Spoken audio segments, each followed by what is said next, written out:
Well, good to connect with you, Dan. Yep, absolutely. So tell me more about Vedder Price. All right, so Vedder Price is a law firm of about 300 lawyers, founded in Chicago in the 1950s. About 200 of our lawyers are in Chicago. We've got offices in LA, San Francisco, New York, DC, London, and Singapore. Our biggest practice groups are our employment labor group. It's probably one of what we're most known for. We're one of the top employment labor practices in the country. We've got an outstanding capital markets group, corporate group, litigation group that spans all kinds of different civil litigation, white collar criminal litigation. And we've got a practice based on, which is called our global transport finance practice, which is our fancy way of saying we help people buy and sell airplanes and helicopters, which is a really niche practice. And it's a pretty big practice in the group. There are a lot of airplanes and things to be bought and sold and leased and all that. Oh, wow. And I'm not sure how we got into it. I guess legend has it that we had a client who was in that space and decided to join the firm and brought the practice with them, and it's just grown over the past decade. So, if you've got a client who wants a private jet or even an airline that's looking to buy a Boeing 7 whatever or Airbus, we're kind of the go-to people for that. I'm in our intellectual property practice, which has 11 attorneys. We're all based in Chicago. Full service intellectual property practice, handling all patent, trademark, trade secret, copyright, technology. We manage a lot of patent portfolios. We manage a lot of trademark portfolios. We also do a bunch of litigation. We've got folks that litigate all the time, admitted in federal courts, admitted in the US Supreme Court. So we do it all for our clients. We act as very frequently their outside in-house IP counsel, which is a great role and a great role for me because I was in-house IP counsel for a major, for $14 billion consumer packaged goods company for about a dozen years. And so, being the outside counsel that thinks like the inside counsel, understands what the client needs because I spent more than half my career as the client and therefore looks at client problems and client relationships, I think, differently than most outside counsel do. Vedder Price is really a great fit for me because they encourage that, they are, because we're a medium-sized firm, even though we're in Chicago, we're not at Chicago rates for some of the bigger firms. And I always thought when I was the client that kind of the medium-sized regional, even though we're not really regional, but 2/3 of our lawyers are in Chicago, those medium-sized firms offer by far the best value. They have they have as good a lawyer as any other firms that you'll find anywhere else, except you're not paying for the Park Avenue, Manhattan real estate. You're not paying for gold-plated ceilings in the lobby meant to impress clients, but don't do anything to a judge. And so this is really a great kind of sweet spot for an attorney like me. So I'm loving it. That's awesome. So tell me, where does somebody start with intellectual property? I mean, I know what intellectual property is, I think, probably not at the depth that you do. But, I'm a small business owner. I have a certain methodology on things, and I'm assuming that that's intellectual property. And, what do you recommend that our viewers do? Like, where do they start? Can you shed some light on that maybe? Yeah, look, intellectual property is intellectual property is the legal means by which you make what makes you different exclusive to you, right? So if you think about it's really simple, kind of put it in the supply and demand model, right? If you're the only one who can offer something, you can charge a higher price. You can make people come to you rather than go to other people. Okay, so intellectual property is the way the legal system, and there's different aspects of intellectual property, which I'll talk about in a second, but it's the legal system by which you make sure other people aren't doing the things that you do. And if you can keep other people from doing the things that you do, you can get market share and you can charge higher prices. right? Intellectual property is essentially a legal monopoly, right? Monopolies are bad because it makes consumers pay higher prices, right? You can dominate the market and all that. But if you've got something truly innovative and valuable, our public policy is to encourage innovation by rewarding innovation by giving you that legal monopoly. So if you think about intellectual property, it's really that way that you build a fence around the thing that you do, right? I mean, you understand if you have a house and you don't want people coming up and knocking on your door, you build a fence around it. Right. Same thing, you know, and the more valuable the property, maybe the farther out you build the fence, right? And intellectual property builds that fence. So, and I think about it in that context. Now, there's lots of ways that you can do that. People, I think, when you say, well, do you have any intellectual property? And they'll shake their head, they'll go, no. And you go, oh yeah, I'm sure you do, right? Because if you didn't, you would do the exact same thing as your competitors exactly the same way, which you don't. Nobody does, right? But they're usually thinking, well, I don't have any patents. Well, that may be true, but patents are really valuable kinds of intellectual property because they give you that right to exclude others from whatever it is you've patented. But they're expensive to get. It's not certain that you'll get one. They're expensive to enforce. It's not certain that you'll get one. You have to prove it to the patent office, right? So, but that's one valuable method of getting exclusivity, of building that fence. If you've got, you know, a brand that makes people come to associate a particular brand with a particular quality of good or service, and they say, I want that quality, I want that thing that I know what it is every time I get it. Nobody else can offer that. That's how I know I'm getting it from you, right? That's what a trademark is, right? Trade secrets are probably the most common and in a lot of ways most valuable kind of intellectual property. And they're the intellectual property that people think about the least, but is kind of the most obvious, right? Some of the most valuable pieces of intellectual property in the world are trade secrets. Coca-Cola's formula, right? If you look at a bottle of Coca-Cola and it lists the ingredients, right? And it says natural flavors and artificial flavors. If you know how to do something that your competitors don't know how to do or don't know that you know how to do, you have an advantage, right? Because they can't do it. And even if they could figure it out, right? Because it's not that complicated. So unlike a patent, you know, where you have to prove that it's not obvious and it's, you know, really novel, a trade secret doesn't have to be novel. A trade secret can be just doing something old, but in a new way, or something old that you adapted. You don't have to prove that it's novel or not obvious. But what it does is, if your competitors don't know what you know, you have that head start. And that acts as a fence, because in order for them to do what you're doing, they'd have to invest a whole bunch of money, right? And so that gives you that advantage.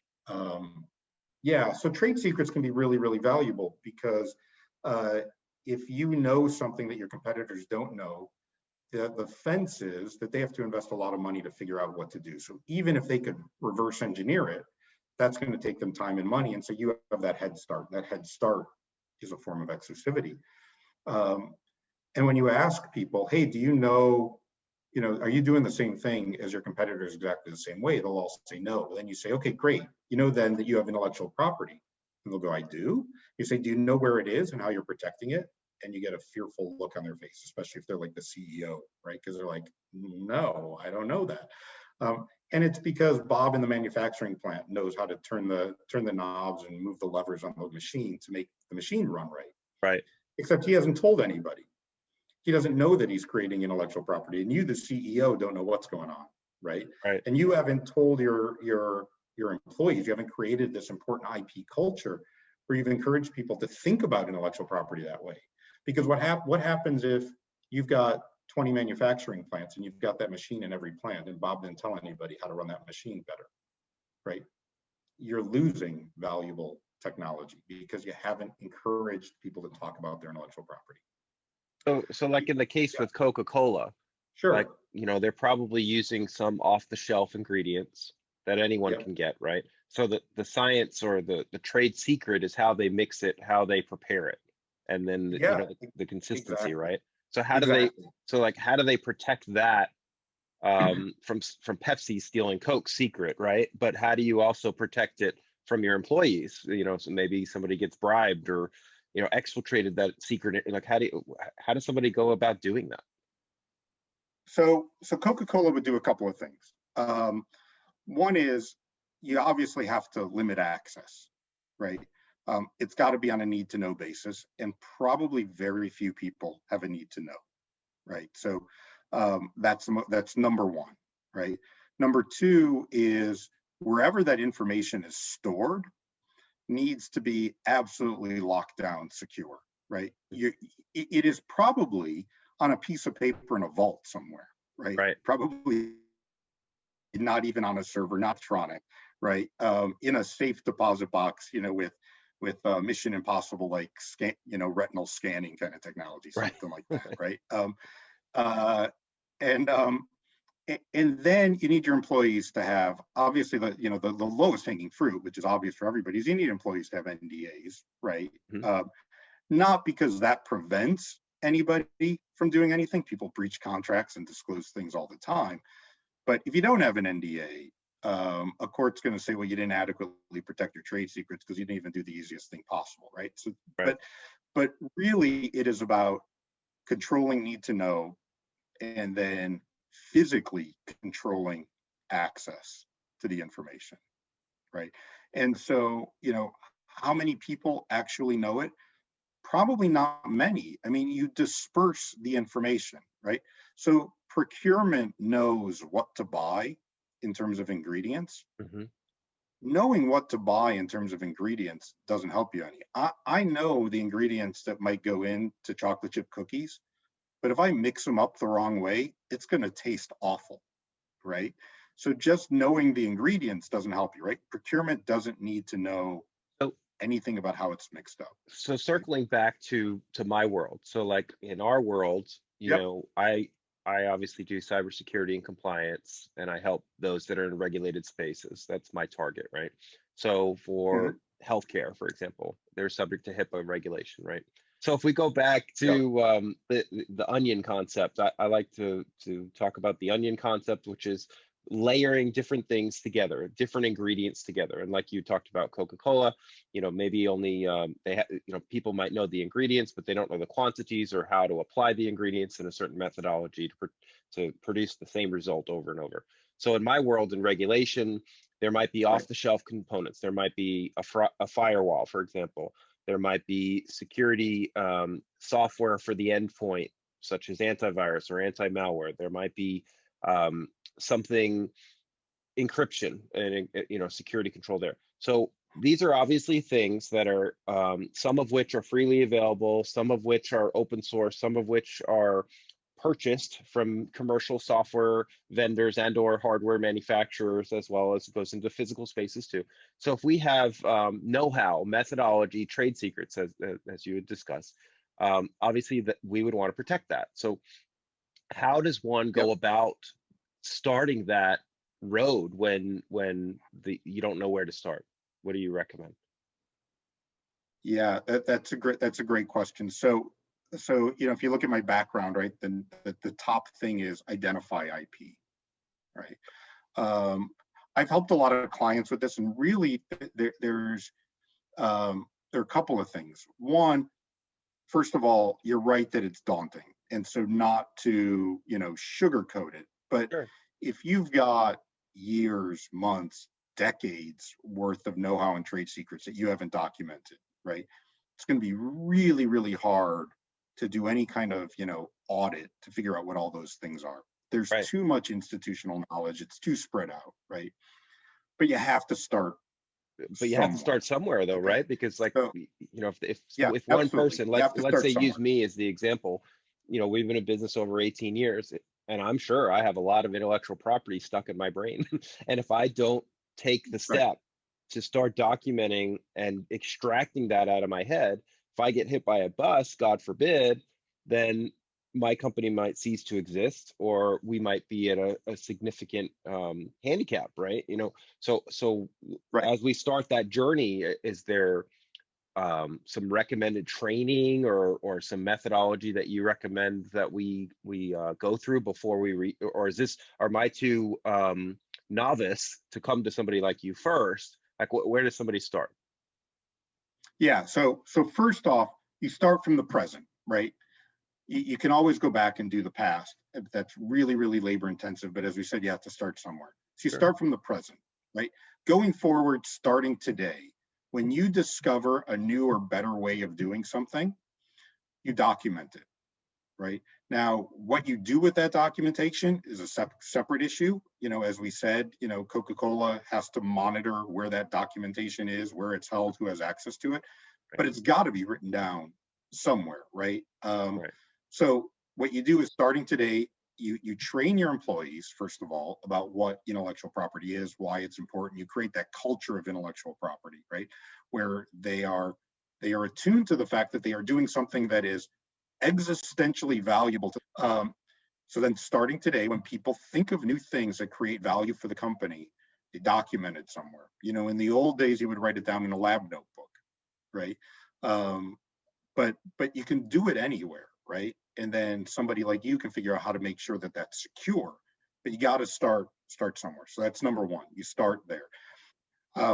You can incentivize that kind of activity. Now, if you're a smaller company, you might not have something like, a patent incentive or invention incentive program, right? A lot of bigger companies will have programs where when you submit an invention disclosure, a committee will look at it. If you file for a patent, you get some sort of award, right? One of the interesting things that I found when I was in-house is that there were two reasons that the committee would decide not to file for patent on something. One was the invention was just no good, right? It wasn't all that valuable. It wasn't novel. We figured somebody had already done it, right? The other reason was because patents are public, it was better kept as a trade secret. It wasn't that it wasn't valuable. It just wasn't valuable as a patent because patents have to be disclosed, right? Well, if you only give awards for things that you're going to file a patent on, then you're essentially, from a value and from a culture standpoint, you're equating that valuable trade secret with something that has no value at all, right? And what happens is people stop documenting and submitting to the IP committee their really valuable trade secrets. Well, that's a bad thing, right? So what we did is we instituted a trade secret award as well as just a patent award. Which turned out to be a really kind of novel approach to things, because I talked to a lot of people, they're like, no, we don't do that. And then the question is, well, why? Right. Now, all of a sudden, people were disclosing things that they knew we probably weren't going to file for a patent on, but they knew that they would benefit anyway, right? And you're not talking a lot of money, Right. maybe a couple of $100, right? And it was a rounding error for a big company that had a big, R&D budget anyway, but it's important to the employees, right? And that's part of that managing the IP culture, right? So that's one good way of where you start. You say, I'm going to implement this program so that starting today, I'm going to get my trade secrets, right? Okay. And you're going to write those down. The other thing that you do is, and I've done this with a number of clients, is I've sent them a questionnaire, and it's like 2 to 3 pages, and it's not legalese, it's plain English. And it just asks questions like, what do you do that's different that gives you value? What are the things that enable you to make something better, faster, cheaper, right? What are the technologies you use that if your competitors knew would be harmful to your business, right? And you don't have one person responsible for getting all of that information. You send that questionnaire out to people who have different touch points within the organization, right? And you don't capture 100%, right? But maybe if you capture 50%, you're infinitely better than what you were, right?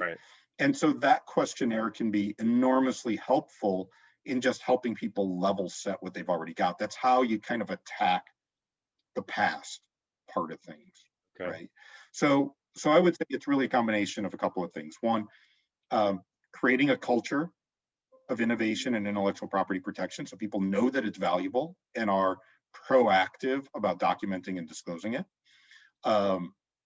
Making sure that people do document and disclose it, and then you secure it. And then 3, slowly going through a process where you're asking the important stakeholders to fill out some sort of a questionnaire, and there's no time frame, right? I mean, you haven't been doing it for 20 years. It's not like you send it out and say, I need this by tomorrow, right? Right. You have people take their time and do it.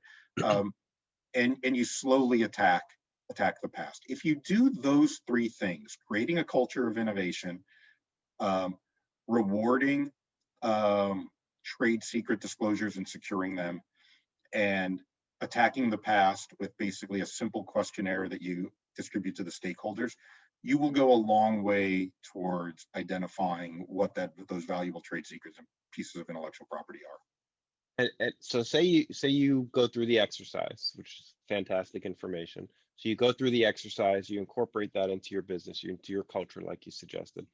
Is the protection mechanism of a trade secret the same as going after a patent? Like, how do you protect that trade secret or secrets that you've discovered? Right. So a patent, if you infringe a patent, that means that you are practicing the invention that's patented. You can do that, and frequently do, without even knowing that there's a patent out there. Right. There's no intent involved, right? You practice the invention, somebody says, hey, I've got a patent on that, then you go to them and sue, whatever, right? There is an intent, an act, like a bad act that is associated with trade secret misappropriation, right? You need to have taken the trade secret in a way, so it was disclosed to you in a way that it shouldn't have been, or you acquired it in a way that you shouldn't have, and then you used it, right? So in order to enforce your trade secret, you need to do really two things. One, you need to protect it to make sure that other people aren't disclosing it, because if they're disclosing it, then that's where the misappropriation comes from, right? And then number two, you're going to have to aggressively act against people that are using it improperly, who have acquired it improperly, right? If somebody reverse engineers a trade secret, right, you can't do anything to stop them, right? That's the downside of a trade secret, right? Is that the only way that you're protecting it is the fact that you're keeping it a secret. So if somebody figures it out, they figured it out. The benefit of your trade secret is, well, you've had a head start, right? So that's valuable. Oftentimes when your trade secrets are the most important invention, and especially where they're easily duplicated, or the outcome is easily duplicated, even if you don't do it exactly the same way, you have to continue to innovate, because the trade secret may only be valuable for a couple of years, right? Because somebody can figure it out, right? And if you don't continue to develop more trade secrets, you lose that head start. The name of the game in trade secrets is either you have one of those really rare trade secrets, like the Coke formula, that is just impossible to figure out, reverse engineer, known to maybe 2 people on the entire planet, right? Or you have trade secrets that give you a head start, and you keep innovating to maintain that trade secret, to maintain that head start, because if you don't, somebody catches up and then they pass you, right? That's the majority of trade secrets. They're not valuable for very long, because other people can figure them out. So you continue to innovate. Okay. All right. Excellent information. So the most important thing, Craig, is really you have to protect it. Sure. You have to have NDAs. You have to have taken the steps to protect it. What a court will look at, and let's back up for a second. Patents come from the Constitution. The Constitution says that the government will award to inventors and authors a limited monopoly in order to progress the useful arts and sciences. Okay. The reason why it progresses the useful arts and sciences is because you actually have to publish your invention. And if you publish it, which is what the patent is, it's a public document. If you publish it, right, other people can learn from it. They can improve on it. They can design around it, make something better, right? I always find it funny when a client will come to me, they'll be highly agitated by the fact that the competitor designed around their patent, as if they did something nefarious, and I have to explain to them, no, it's kind of the way the system is supposed to work. Right. It's kind of the purpose of disclosing it, right? It's why scientists publish articles. So the public policy is you disclose your important inventions, right? That's Right. how science works. Sure. So so on the other hand, the policy is it's very hard to protect trade secrets because we don't like people keeping things secret. So the first thing you have to do to protect your trade secret is actually take the reasonable steps to keep it secret. If a court looks and says, I don't care if it was stolen, if you didn't do all the reasonable steps you should have done to keep it secret, we're not going to protect it for you. So those NDAs, those restricting access, that's the most important first step. And that goes into our world where our specialty with cybersecurity and layers and protecting digital assets and things like that.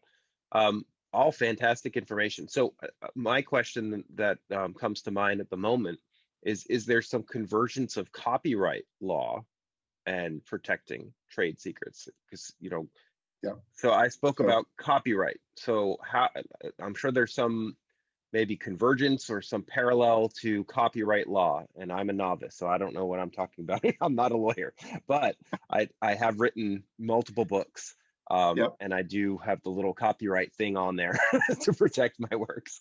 But I'll be honest, I don't know what the depth of that protection is, what it gives me, and all that fun stuff. So as the attorney, please please shed some light for us on that. Yeah, copyrights are very similar to patents in terms of the protection and the scheme. A copyright exists the moment that you commit your original expression into a tangible medium, written down either on paper and pencil, paper and pen, or in code on a hard drive, on a drive somewhere, right? The minute, or a picture on a canvas, right? It's the actual expression. The copyright is infringed when somebody copies that expression, right? the typical copyright infringement test is, did you have access to the copyright? And is the resulting work product substantially similar, right? Because that would show copying. Right. You almost never have direct evidence of copying. Mostly it's access plus similarity usually shows copying, right? But like trade secrets, if I independently come up with the same expression that you had, I independently write the same book that you did. I'm, in North Korea, I had no idea what your book was. I could have never had access to, and I independently come up with it.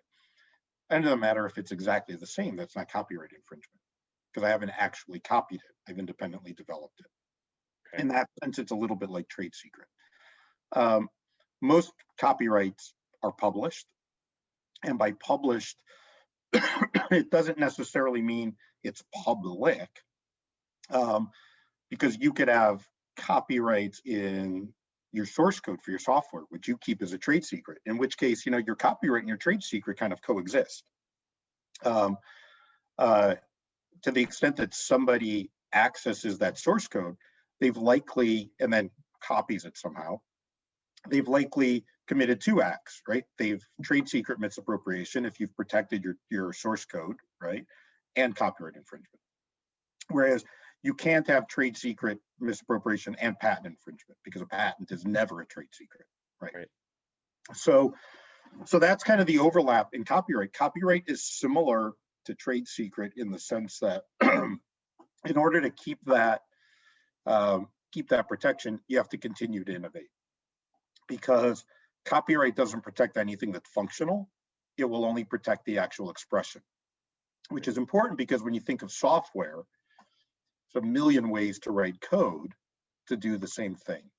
So in the copyright world, because there are so many different ways to do something,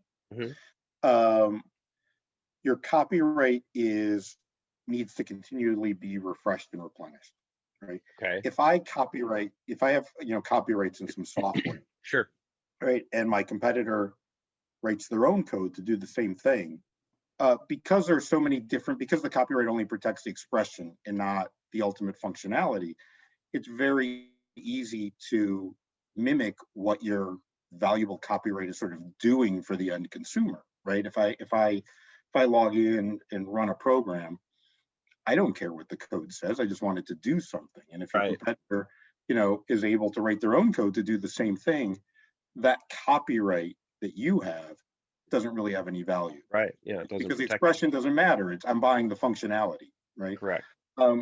So, your copyright probably enabled you, if it was really innovative, it enabled you to be first in line with that piece of software. Right. Your competitors see what it does. They write their own code to catch up, right? To do what you do. That copyright's now no longer valuable. So what do you have to do? Well, you have to keep innovating, right? You have to keep putting new features and functionality so that you stay ahead of your competitors, right? Which is why, every couple of weeks, Apple wants me to update, to the new version of iOS, right? Because they keep adding things. They have to keep doing that. If they don't do that, right, Android's going to, pass them, right? I mean, that's basically the software upgrade model. It's why you don't just sit tight with software. Now, could be that you've created something incredibly valuable that, you've cracked a nut that your competitors really can't, and the code is, incredibly valuable. Think about, Google's search algorithms, right? Some of that AI stuff that is somebody just can't replicate, right? And you're getting better results because of your code. Most software, though, is not valuable in that sense, where the code is really that valuable. But when it is, right, you still want to have your copyright, because you don't want to give your competitor a head start, right? By having them see your code and see how to do it. You have to make your competitors spend money in order to compete with you. Right. So your code is both copyrighted and trade secret. But in that sense, even though a copyright lasts roughly, something like the life of the author plus 70 years, so copyrights go on for a long, long time. In a lot of times they're only valuable for like a couple of years, right? Especially in the high-tech world, in the software world. So moving beyond the copyright, so say you've written it down, you've got your ingredients, your knowledge and methodology and know-how and how to mix those ingredients together to achieve the result that you're after. What's the next step after the copyright to protect that trade secret information? Well, again, it's the same thing as it's restricting access, and it's making sure that all of the employees who would potentially have access to it are locked down with non-disclosure agreements. The other thing, Craig, that happens is there are actually, and I'm not sure what the number is, but there is a good number of companies that when they do any kind of product development, any kind of work, even for their customers, in the course of doing that work, especially if you're a consultant, right? You are using your trade secrets in connection with joint development with somebody else, right? Where there is a back and forth of know-how as you're trying to work with somebody who maybe has a complementary expertise that you don't have, right? Beyond just locking up your employees with non-disclosure agreements, it's incredibly important that you document those kind of relationships the right way, so that people that you work with and are sharing information with don't walk away from the table with your confidential information and the ability to use it, right? That's a much more difficult problem, because sometimes for the development to work, you have to work closely and disclose confidential information. Those agreements are, those joint development agreements, we're trying to develop something with somebody else, are incredibly complicated. And the reason is because most development fails, especially joint development with other parties. It's risky. It probably only about 20% of the time or less actually leads to a marketable product. And very often people engage in those agreements, and they structure the agreements so that the parties share in some of the developed intellectual property on the assumption that a product will be developed and it will be a win-win. And the fact of the matter is, most joint developments between two parties break up long before you get to, we launched the product and it failed. The development fails because somebody backs out because you couldn't get the costs right, you couldn't get the materials right. it didn't pan out at just at the validation stage, so you never get to ramp up in commercialization. So so you can't do a joint development agreement assuming that the parties will be free to walk away with what they walk away with and exploit it as if it were a success. And so very few people do joint development agreements the right way. And what they end up doing is they sit across the table from people, they have this free flow of ideas, and then when it doesn't work, they find that the agreement didn't protect them adequately. That's a whole nother topic to go into, but it's a really important one. If you're doing development with somebody, it doesn't have to be a competitor, right? It could be just somebody who's in an adjacent market who has an expertise that you don't have. Yeah. That's something where you want to reach out to somebody like me, for example, who's really has thought about that and has developed, processes for making sure that you do that the right way, because so many things go wrong with the wrong kind of joint development agreement. So, but those are all parts of making sure you're protecting your intellectual property, protecting your know-how, not letting it outside, your four walls. That can kind of get into maybe licensing, right? So like if you develop so say I develop an application, say a customer comes to us and we develop an application and we find a way to do it faster than the way that it was done before. So that's what they're buying. They're buying the speed, kind of like using Google as an example. So when you type something in Google, you get a search engine result page, right? A SERP. Right. So in the context of this scenario example, we are hired to develop a search engine for a particular client to search on some scientific factors. And we develop the result or the search engine result page on their custom engine that we are hired to build. And we do it in a few seconds compared to what they were waiting before. So the value is the speed, right? And the speed is derived by our intellectual property, our know-how and knowledge on the server side of how to configure that server properly, as well as on the code side. Yep. Okay. So what do you so do you recommend, or maybe this is, like you said, a whole nother conversation because it goes into a whole nother rabbit hole, but it popped in my mind as far as the question goes. So if you sold the project as you're buying this speed from us, right? Is there a licensing play or a licensing component to that, such that maybe some or all of it is licensed to them at a fee to use the server? Like, can you comment on that?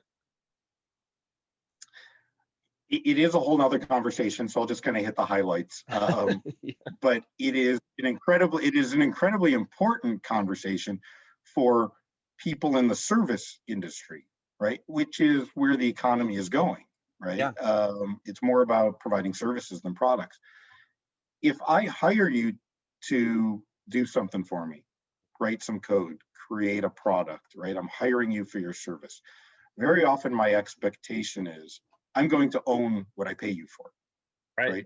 You're going to develop something for me. I'm then going to own the intellectual property in that thing, right? By the way, that's not just a service industry issue. That is a product, old school bricks and mortar business, right? When I was in the packaging world and a company like Procter & Gamble or Church & Dwight or SC Johnson or Clorox said, we want a new bottle that does X, right? New bleach bottle, a new spray bottle. Coca-Cola wanted a new bottle for Powerade, right? And they went to us because we were the bottle design and bottle maker experts. They would want to own that bottle, right? So either way, right, you can see what the customer's motivation is, and it makes sense, right? Theoretically, it makes sense. You're going to do something for me. I don't want you to then develop it and go sell it to my competitors. Right. What am I paying you for? That's right. Then, right? Okay. On the other hand, there are certain things that you do that are embedded in that technology, which are your ordinary tools. The things in your toolbox that you do all the time that make you who you are and make you do what you do. So let's talk about, for example, if Coca-Cola wants a new bottle, right? And they say, okay, it's got to look like whatever, because they've got their own branding. And it's got to have these specs, right? It has to have a certain amount of strength. It has to, have a certain amount of temperature, because things are hot filled, to kill germs and stuff, right? It's got to have, it's got to take up a vacuum, because then the things are cooled, right? So all these bottles are always, moving back and forth, right? There's a lot of specs that go in.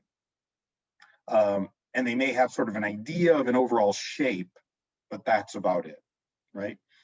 Okay, fine.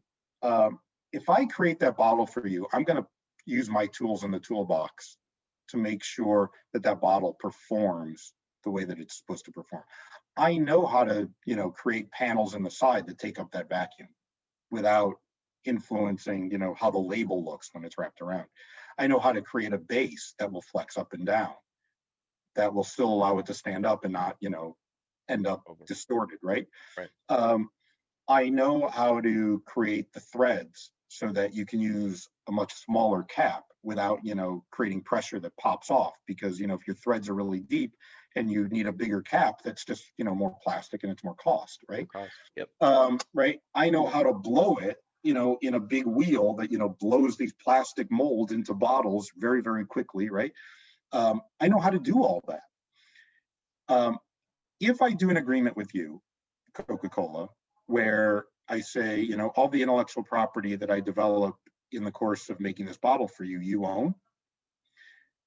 How many years more am I in business when I've just given away all of the know-how that I've continuously improved, right? That I've used out of my toolbox, right? Mm-hmm.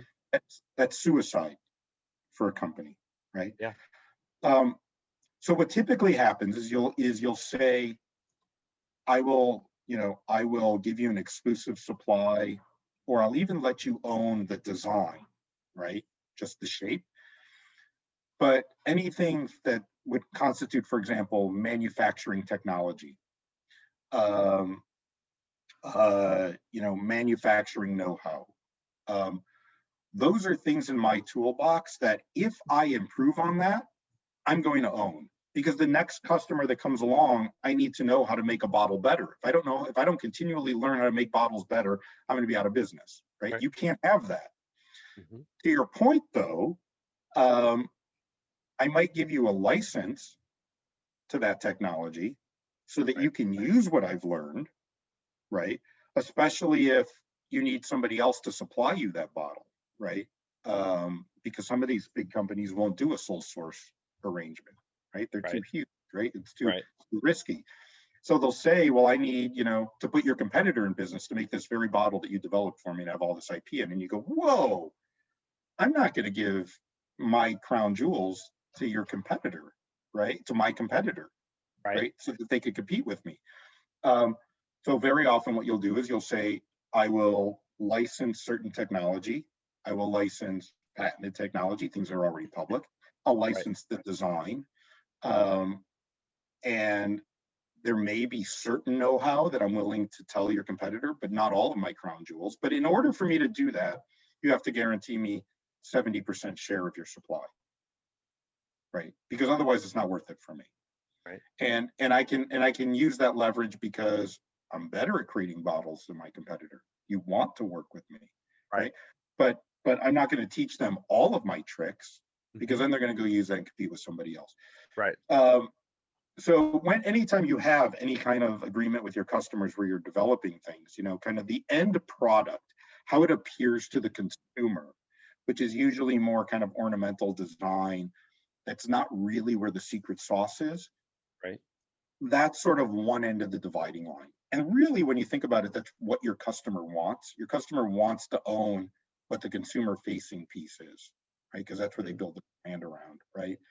But the back office, how it works stuff, they probably don't really have an interest in. Even though they say they want it, they probably don't need it, right? And they wouldn't know what to do with it even if they had it. And so that's where you as a supplier have to really drive a hard bargain that says, look, there are certain things I will give you. There are certain things that I won't give you and that I'm going to keep. And those are always going to be mine.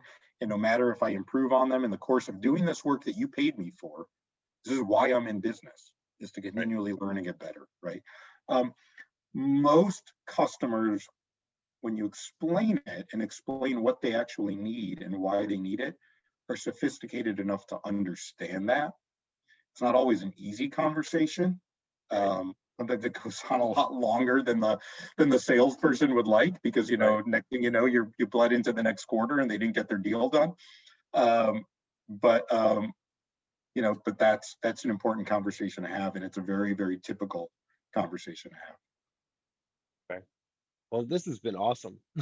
I just really appreciate you joining and shedding light on some of these topics that I'm sure that my listeners have tons and tons of questions. So tell us all, how do we reach you? How do we reach out to you and contact you to get consulting from you and hire you to help them? Yeah, absolutely. Thank you. So my email is dshulman, DSHULMAN @vedderprice.com, VEDDERPRICE.com. Email is the best way to reach me. I have an office phone number, but I haven't been in my office since March. I don't know when I'm going to be back, but I am picking up voicemails. So if you want to leave me call me in my office, the number is 312-609-7530. I had to think about that because I haven't been in my office long enough. I almost forgot what my office number was. And of course, Craig, anybody wants to reach me that wants to reach out to you, I'm sure you can put us in touch, and I'm happy to help out with any clients that have these kind of questions. And I referred, earlier in the talk to that IP questionnaire. Look, if there are clients that are just thinking about the fact that I've got intellectual property, I know I've got it, I just don't know what it is or where it is. I'm happy to send out that IP questionnaire and do a free 30-minute assessment.